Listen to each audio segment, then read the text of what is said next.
আসসালামু আলাইকুম। সবাইকে স্বাগত জানাচ্ছি আমাদের হাতে থাকা সর্বশেষ বাংলা সংবাদে। আপনাদের সাথে আছি আমি আফনান করিম। শুরুতেই সংবাদ শিরোনাম। বন্ধ হলো এসির বাতাস, জামিন নাকচ, কারাগারে ইনু, মেনন, পলক, মামুন। ভারতে পালানোর সময় সাবেক এমপি ফজলে করিম আটক। বেসিক ব্যাংকের বাচ্চুর বিরুদ্ধে গ্রেপ্তারি পরোয়ানা।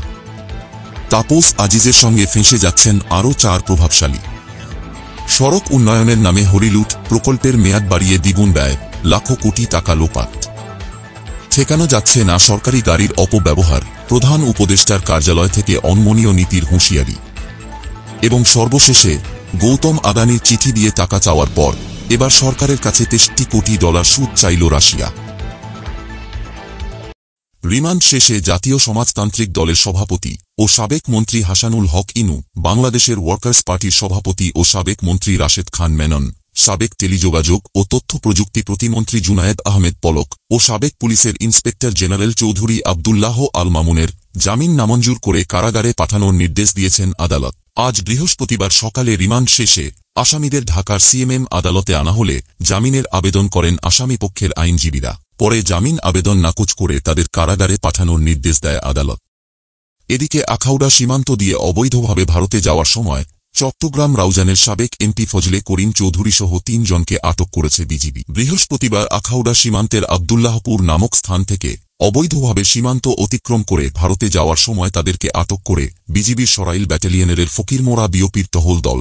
আটককৃত অপর ব্যক্তিরা হলেন আখাউড়ার নূরপুর এলাকার সাবেক মেম্বার হান্নান মোল্লা এবং আখাউড়ার স্থানীয় বাসিন্দা ও মানব পাচারকারী চক্রের সদস্য নাইম চৌধুরী। বিজিবি সদর দপ্তর থেকে জনসংযোগ কর্মকর্তা এসব তথ্য নিশ্চিত করেন। তিনি বলেন, ভারতে পালানোর সময় সকালে আখাউড়ার গাজীর বাজার থেকে ফজলে করিম চৌধুরীকে আটক করা হয়েছে। এ ব্যাপারে স্থানীয় পর্যায়ে আইন শৃঙ্খলা বাহিনীর সঙ্গে সমন্বয় করে পরবর্তী পদক্ষেপ নেওয়া হচ্ছে। গত 5 আগস্ট ছাত্র জনতার তীব্র আন্দোলনের মুখে আওয়ামী লীগ সরকারের পতনের পর থেকেই আত্মগোপনে ছিলেন ফজলে করিম চৌধুরী। ইতোমধ্যে এই আওয়ামী লীগ নেতার বিরুদ্ধে চট্টগ্রাম ও রাউজানে একাধিক মামলা দায়ের হয়েছে।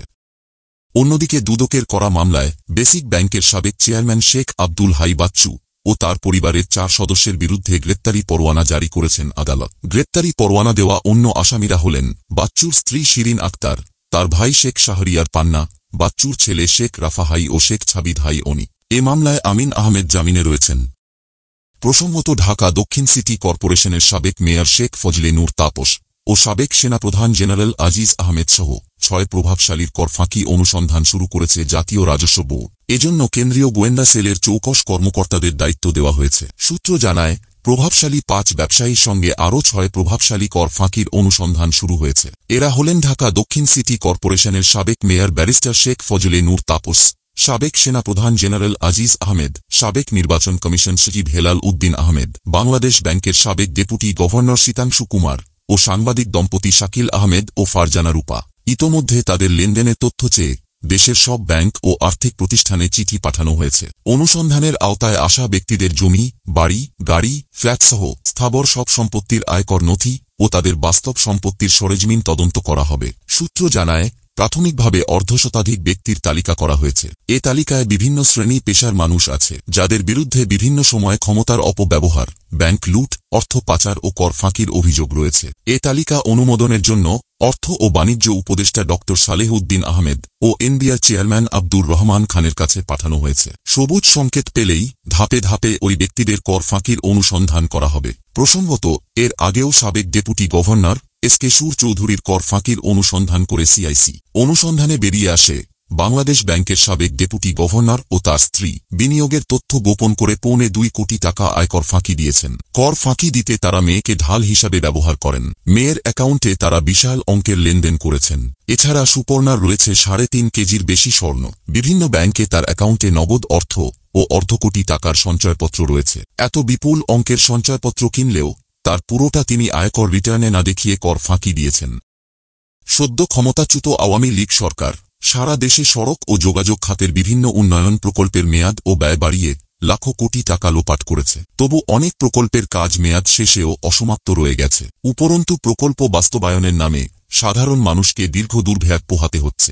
অভিযোগ উঠেছে, আওয়ামী লীগ সরকারের আমলে সারা দেশে সড়ক পরিবহন ও যোগাযোগ খাতে শত শত অপ্রয়োজনীয় এবং কম প্রয়োজনীয় প্রকল্প হাতে নেওয়া হয়েছে। এসব প্রকল্প বাস্তবায়ন দফায় দফায় মেয়াদ ও ব্যয় বাড়িয়ে হাজার হাজার কোটি টাকা লোপাট করা হয়েছে। এই প্রেক্ষাপটে এবং দেশের বিদ্যমান অর্থনৈতিক সংকট কাটাতে অপ্রয়োজনীয় প্রকল্প কাটছাঁট হতে পারে বলে জানিয়েছেন অন্তর্বর্তী সরকারের পরিকল্পনা উপদেষ্টা ড. ওয়াহিদ উদ্দিন মাহমুদ। এমনকি বাস্তবায়নাধীন কম প্রয়োজনীয় প্রকল্প বন্ধ করার পক্ষে নিজের অবস্থান জানিয়েছেন এই উপদেষ্টা। এদিকে সড়ক পরিবহন উপদেষ্টা মোহাম্মদ ফাউজুল কবির খান সচিবালয়ে সফররত বিশ্বব্যাংক প্রতিনিধি দলকে বলেছেন, আওয়ামী লীগ তাদের প্রয়োজনে ও অপ্রয়োজনে শত শত প্রকল্প নিয়েছে। তারা অনেক ব্যয়বহুল প্রকল্প নিয়েছে, সেগুলো অর্থনৈতিকভাবে সফল নয়। জানা গেছে, পরিবর্তিত বাস্তবতায় এসব কম গুরুত্বপূর্ণ এবং অতিমূল্যায়িত প্রকল্প বাতিল এবং স্থগিত করার চিন্তাভাবনা চলছে। যেসব প্রকল্পে অগ্রগতি খুবই কম, সেসব প্রকল্প বাতিল বা স্থগিত রাখার ব্যাপারে সিদ্ধান্ত নিতে যাচ্ছে সরকার। সড়ক পরিবহন খাতের বিশেষজ্ঞরা বলছেন, প্রকল্প যদি সঠিকভাবে তৈরি হতো এবং সময়ভিত্তিক কর্মপরিকল্পনা করে বাস্তবায়ন করা হতো, তাহলে বাড়তি টাকা লাগার কথা নয়। এটা জাতির জন্য বড় অপচয়। সেই সঙ্গে যে সময়ে যেসব সুফল পাওয়ার কথা, সেগুলো থেকে বঞ্চিত হচ্ছে দেশ ও জাতি। এর পাশাপাশি প্রকল্প বাস্তবায়নে দীর্ঘ সময়ের কারণে বাড়তি যোগ হয়েছে জনদুর্ভোগ। সংসদ বিলুপ্ত হওয়ায় এমনিতেই বেঁচে গেছে এমপিদের জন্য থোক বরাদ্দের প্রায় 1000 কোটি টাকা। ভাবা হচ্ছে মেগা অবকাঠামোর বিকল্প অর্থায়ন নিয়েও। অর্থ সাশ্রয়ে যৌক্তিক কারণেই কাটছাঁট হতে যাচ্ছে উন্নয়ন বাজেট। পরিকল্পনা মন্ত্রণালয়ের ফেরত পাঠানো প্রকল্পের মধ্যে রয়েছে কালুরঘাটে রেল ও সড়ক সেতু, রংপুর সিটি কর্পোরেশনের সড়ক উন্নয়ন ও ফরিদপুর বরিশাল কুয়াকাটা মহাসড়ক 4 লেন করতে ভূমি অধিগ্রহণ। ফেরত পাঠানোর পাশাপাশি খতিয়ে দেখা হচ্ছে Chattogram Cox's Bazar highway improvement project, Chattogram Dohazari dual gauge rail route এবং মেট্রো রেল লাইন 1 ও 5 প্রকল্পের খরচ। প্রকল্প ব্যয় সংকোচন নিয়ে সম্প্রতি পরিকল্পনা উপদেষ্টা বলেছেন, সাবেক এমপিদের নিজেদের নির্বাচনী এলাকার জন্য অসংখ্য প্রকল্প নেওয়া হয়েছিল। এগুলোর অনেক কাজ এখনো চলমান। এগুলোর অগ্রাধিকার আছে কিনা এবং কতটুকু সুবিধা বয়ে আনবে, সেগুলো মূল্যায়ন করা হচ্ছে। কম অগ্রাধিকারের প্রকল্পগুলো কাটছাঁট করা হচ্ছে। এদিকে বাংলাদেশে সড়ক উন্নয়ন ব্যয় অত্যন্ত বেশি বলে অভিযোগ রয়েছে। প্রকৌশল বিশ্ববিদ্যালয়ের অধ্যাপক ড. শামসুল হক বলেন, ঋণদাতা দেশগুলোর বিভিন্ন সমীক্ষায় দেখা গেছে অন্য দেশের তুলনায় বাংলাদেশে সড়ক নির্মাণ ব্যয় বেশি। কয়েকটি কারণে এটি হয়। যারা প্রকল্প প্রাক্কলন করে এবং যারা প্রকল্প মূল্যায়ন করেন, তাদের সক্ষমতার যথেষ্ট ঘাটতি আছে। প্রতিযোগিতামূলক দরপত্র না হলে সর্বনিম্ন দরদাতা পাওয়া যায় না। বিশেষ করে G2G প্রকল্পের ক্ষেত্রে এটা বেশি দেখা যায়। ফলে প্রাক্কলিত দামের মতোই দরপত্র মূল্য জমা পড়ে। তার চেয়ে কম মূল্যে নামেন না তারা। আর পরামর্শসহ আনুষঙ্গিক অনেক ব্যয় করা হয় আমাদের সড়ক প্রকল্পগুলোয়। জমির উচ্চমূল্য ব্যয় বৃদ্ধির একটি কারণ।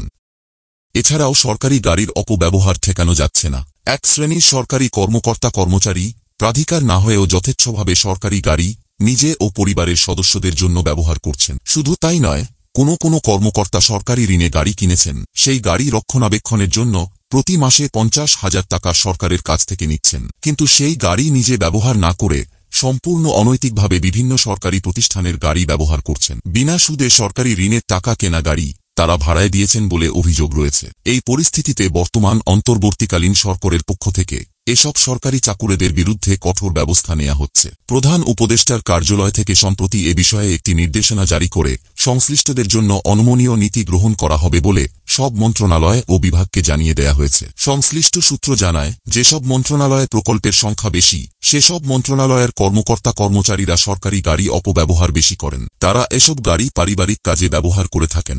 এ অনিয়মের সবচেয়ে বেশি এগিয়ে আছে স্থানীয় সরকার বিভাগ, সড়ক, সেতু ও স্বাস্থ্য মন্ত্রণালয়ে কর্মকর্তা কর্মচারীরা।